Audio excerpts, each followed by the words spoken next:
同款是能源的议题，这是专门做太阳能的力源这能源公司，伊进前是互人亚康公司非法摕到台南这个供电场的土地，即马侦查结束，包括台南市府前经发局长陈凯玲等等5位公务人员，甲利用能源公司的负责人高成辉等等10个员工，是互人照贪污甲伪造文书等罪提起公诉。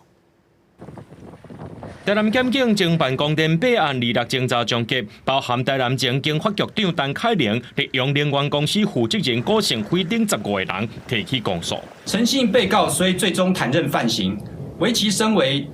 经发局局长，竟配合不孝光电业者关说，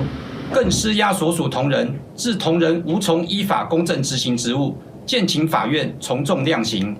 捌做过行政院顾问的立用集团总裁郭成辉，为着集团下骹所设的5间能源公司，用面积无到2公顷的非都市土地，也就是俗称的小字架，申请使用地类别变更做太阳光电设施使用，含迄当时经济部能源局太阳光电组卸任的组长，也阁有这前台南市经发局长陈凯玲做伙来想办法解套，闪过审查程序，也阁减省申请开发计划所爱开的费用，搁再用错误日期的土地申请使用书向市政府经发局抽换本地申请文件，顺利摕到兴办事业计划同意函。其实它对于国家来说是一个很棒的绿能政策，可是呢，在台南一直被